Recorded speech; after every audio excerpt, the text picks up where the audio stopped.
नमस्कार प्यारे बच्चों, आप सभी का बहुत बहुत स्वागत है। तो आप लोग जानते हो बच्चों कि प्रतिदिन शाम को 7 बजे 10 क्वेश्चन जो सामान्य ज्ञान के होते हैं उनको हम यहाँ पर सॉल्व करते हैं, जो कि स्पेशली जो स्कूल वाले बच्चे होते हैं उनके लिए बहुत ज़्यादा हेल्पफुल हैं। उनका सामान्य ज्ञान इंक्रीज करने के लिए बहुत ज़्यादा इंपॉर्टेंट ये क्वेश्चन होते हैं। तो सभी बच्चे जुड़ जाइए। तो सभी का एक बार फिर से बहुत बहुत स्वागत है।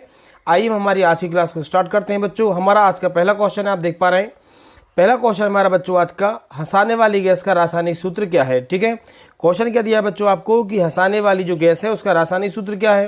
तो आप लोग देखेंगे इस गैस का नाम होता है बच्चों नाइट्रस ऑक्साइड। ठीक है, याद रखना आप लोग, हंसाने वाली जो गैस होती है प्यारे बच्चों, इसका सूत्र होता है, इसका जो नाम है वो है नाइट्रस ऑक्साइड। और इसका फार्मूले की बात करेंगे, सूत्र की बात करेंगे बच्चों, तो वो होता है N2O। याद रखेंगे आप, क्या होता है N2O।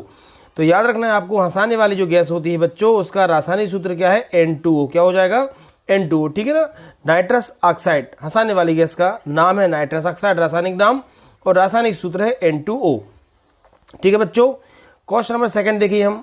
अगला क्वेश्चन देखेंगे हम, जल का पीएच मान कितना होता है। यहाँ से आपसे क्या पूछा गया बच्चों, आप लोगों से पूछा गया है पीएच वैल्यू। ठीक है, किसकी पूछी गई है, ये H2O की बात की गई है। तो आप लोग जानते हो, आपने पढ़ा होगा पीएच जो पैमाना होता है, तो सबसे पहले तो आप लोग याद रखना बच्चों की सोरेनसन ने इसको डेवलप किया था। किसने किया था ये सोरेनसन ने।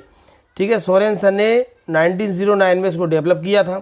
और ये किसी भी पदार्थ की अम्लता या क्षारीयता को बताता है। क्या करता है, अम्लता या क्षारीयता को बताता है। एक ऐसा स्केल होता है बच्चों, तो इस पे 1 से लेके इस तरीके से 1 2 3 4 5 और यहाँ 14 तक। ठीक है, ये डिजिट इस पे क्या होता है, अंकित होते हैं। अब आपको ध्यान रखना है, बीच में यहाँ पे होता है 7। यदि किसी की वैल्यू जो 7 से कम होती है बच्चों, तो वो होता है एसिड। याद रखना, कैसा होता है, एसिड होता है, अम्ल होता है। और यदि 7 से 14 होती है बच्चों किसी की, तो वो होता है हमारा बेस या क्षार। क्या होता है, क्षार। तो यहाँ पे क्वेश्चन पूछा गया कि H2O मतलब जल का पीएच मान कितना है। तो याद रखिए बच्चों, जल का जो पीएच मान होता है वो होता है 7। कितना होता है, 7। तो जल का पीएच मान प्यारे बच्चों 7 होता है। और ये जो होता है, तो इसकी प्रकृति होती है उदासीन। कैसी होती है, उदासीन।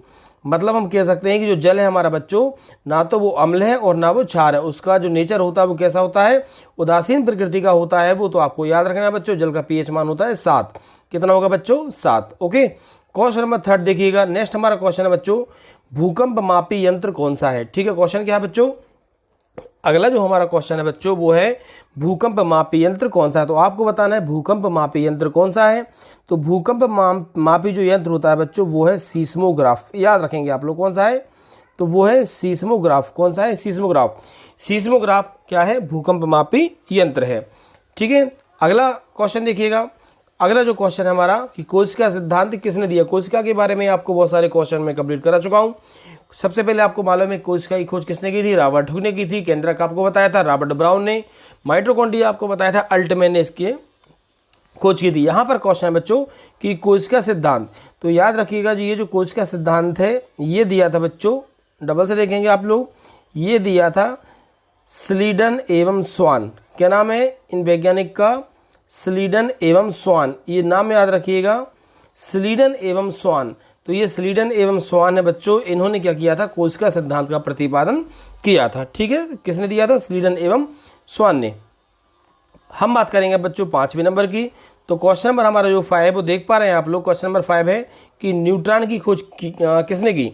आपको मैंने बताया था अभी परमाणु के बारे में लास्ट वीडियो में कि ये परमाणु था। परमाणु के बीच में क्या बच्चों, आप लोग जानते हो नाभिक पाया जाता है। परमाणु के 3 मूलभूत कण होते हैं जिन्हें हम इलेक्ट्रॉन और प्रोटॉन और न्यूट्रॉन कहते हैं। ये जो केंद्रक होता है बच्चों, इसके अंदर प्रोटॉन और न्यूट्रॉन होते हैं, और जो इलेक्ट्रॉन होता है ये नाभिक के चारों ओर राउंड घूमता रहता है। ठीक है, अब यहाँ से बात आती है कि न्यूट्रॉन की खोज किसने की। तो याद रखिएगा बच्चों, न्यूट्रॉन की खोज की थी जेम्स चैडविक ने। किसने की थी बच्चों, जेम्स चैडविक। ये नाम यहाँ पे याद रखिए, जेम्स चैडविक ने क्या किया था, न्यूट्रॉन की खोज की थी। इलेक्ट्रॉन की हम बात करेंगे बच्चों, तो जे थॉमसन ने खोज की है।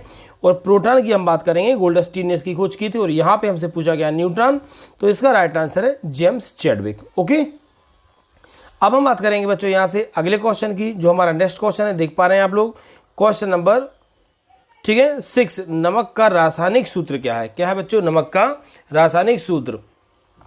तो सबसे पहले हम इसके रासायनिक नाम की बात करेंगे। नमक आप लोग, ठीक है, हम सभी घर में जो प्रतिदिन उपयोग में लाते हैं। तो यदि रासायनिक नाम की बात करेंगे बच्चों, तो पहले तो आप क्या करेंगे, इसका रासायनिक नाम याद रखिए। सोडियम क्लोराइड इसका रासायनिक नाम है। क्या है बच्चों नाम इसका? सोडियम क्लोराइड नाम है, याद रखना। और इसका फार्मूले की बात करेंगे तो वो होता है NaCl। क्या होता है बच्चों? NaCl। ठीक है, Na मतलब सोडियम और Cl क्लोराइड। तो ये जो सोडियम क्लोराइड है इस NaCl का नाम होता है। तो सूत्र की बात करेंगे तो NaCl और नाम की बात करेंगे तो सोडियम क्लोराइड, ये नमक का रासायनिक सूत्र होता है। ओके बच्चों, क्वेश्चन नंबर 7 देखिएगा। क्वेश्चन नंबर हमारा 7 है, आकार में सबसे बड़ा ग्रह कौन सा? तो ग्रहों की संख्या 8 है, सबसे छोटा ग्रह होता है वो तो मैं आपको पहले बता चुका हूँ। अब हम बात कर रहे हैं यहाँ पे बच्चों की सबसे बड़ा ग्रह कौन सा है। तो याद रखिएगा बच्चों, सबसे बड़ा जो ग्रह है उसका नाम है बृहस्पति। कौन सा है? सबसे बड़ा जो है बृहस्पति। ठीक है, कौन सा है? बृहस्पति। याद रखिएगा, आकार में सबसे बड़ा ग्रह हमारे प्यारे बच्चों बृहस्पति है ना। चलिए अब देखिएगा, अगला क्वेश्चन है हमारा कि लोकसभा में सीटों की संख्या कितनी है। ठीक है, तो आपको मैं मध्य प्रदेश में विधानसभा की संख्या बता चुका हूँ, 230 सीट होती हैं। यहाँ पे आप देखेंगे बच्चों, और आपको मैंने बताया था एक दिन, यदि आपको याद होगा कि संसद, एक क्वेश्चन आता है कि संसद के अंग कौन कौन से हैं। तो संसद के बच्चों 3 अंग होते हैं, आपको मैंने बताया था। ठीक है, कौन कौन से होते हैं बच्चों? तो जो पहला अंग होता है वो आपको ध्यान रखना है कि लोकसभा, फिर आपको मैंने बताया था बच्चों कि राज्यसभा क्या होता है, यहाँ से देखेंगे आप लोग राज्यसभा, और नंबर 3 राष्ट्रपति। ये तीनों से मिलके क्या बनती है? इन तीनों से मिलके बनती है बच्चों संसद। क्या बनती है? संसद। ठीक है, तो यहाँ क्वेश्चन दिया कि लोकसभा में सीटों की संख्या कितनी है। तो याद रखिए बच्चों, वर्तमान में लोकसभा की जो सीटें हैं वर्तमान में वो है 552। याद रखिए कितनी बच्चों? 552। लेकिन हम अगर बात करेंगे तो वर्तमान में 545 सदस्य भी लोकसभा में हैं। ठीक है, लेकिन संवैधानिक स्थिति देखेंगे बच्चों तो 552 होती हैं।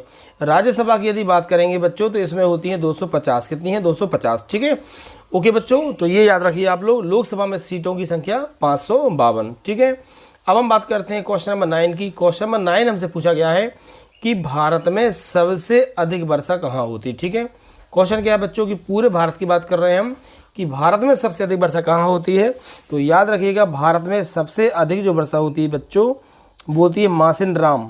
जगह का नाम याद रखेंगे, मासिनराम। और याद रखना, पहले चेरापूंजी में होती थी लेकिन अब कहाँ होती है? मासिनराम। और ये मासिनराम कहाँ पर है बच्चों? आपने सुना होगा जो हमारा पूर्वोत्तर राज्य है, मतलब पूरब में स्थित है एक मेघालय। कौन सा है? मेघालय। तो मेघालय में पड़ता है मासिनराम। और एक बात याद रखना, ये भारत का ही नहीं, संपूर्ण विश्व में यदि क्वेश्चन आता है कि सबसे ज़्यादा बारिश कहाँ होती है तो वो इसी मासिनराम में होती है, आपको याद रखना है। ठीक है बच्चों, तो भारत में सबसे अधिक वर्षा कहाँ होती है? मासिनराम में होती है। और अब हम देखेंगे हमारी क्लास का आज का लास्ट क्वेश्चन। आज का हमारा लास्ट क्वेश्चन है बच्चों कि मध्य प्रदेश में जिलों की संख्या कितनी है। ठीक है बच्चों, आपको याद रखना है कि मध्य प्रदेश में जिलों की संख्या कितनी है। तो प्यारे बच्चों, आप लोग याद जानते होंगे शायद, इसका राइट आंसर है 52। मध्य प्रदेश में वर्तमान में जिलों की संख्या कितनी है बच्चों? वो है 52। आप इसको बहुत ज़्यादा अच्छे से याद रखिएगा। और यदि आपको और अच्छे से पढ़ना है तो 52वां जिला जो बच्चों है वो है निवाड़ी। याद रखिएगा कौन सा है? ये जो निवाड़ी है ये 52वां जिला बना है, आपको इसको भी अच्छे से याद रखना है। ठीक है बच्चों, तो उम्मीद है कि आपको ये क्वेश्चन अच्छे लगे होंगे। आपको क्वेश्चन अच्छे लगे हैं तो वीडियो को लाइक कीजिए, कमेंट कीजिए और शेयर कीजिए अपने दोस्तों के पास। ओके बच्चों, और यदि कोई नए बच्चे हैं जिन्होंने अभी तक चैनल को सब्सक्राइब नहीं किया तो ठीक है, वो बच्चे क्या करेंगे? चैनल को सब्सक्राइब जरूर करेंगे। ओके बच्चों, मिलते हैं कल।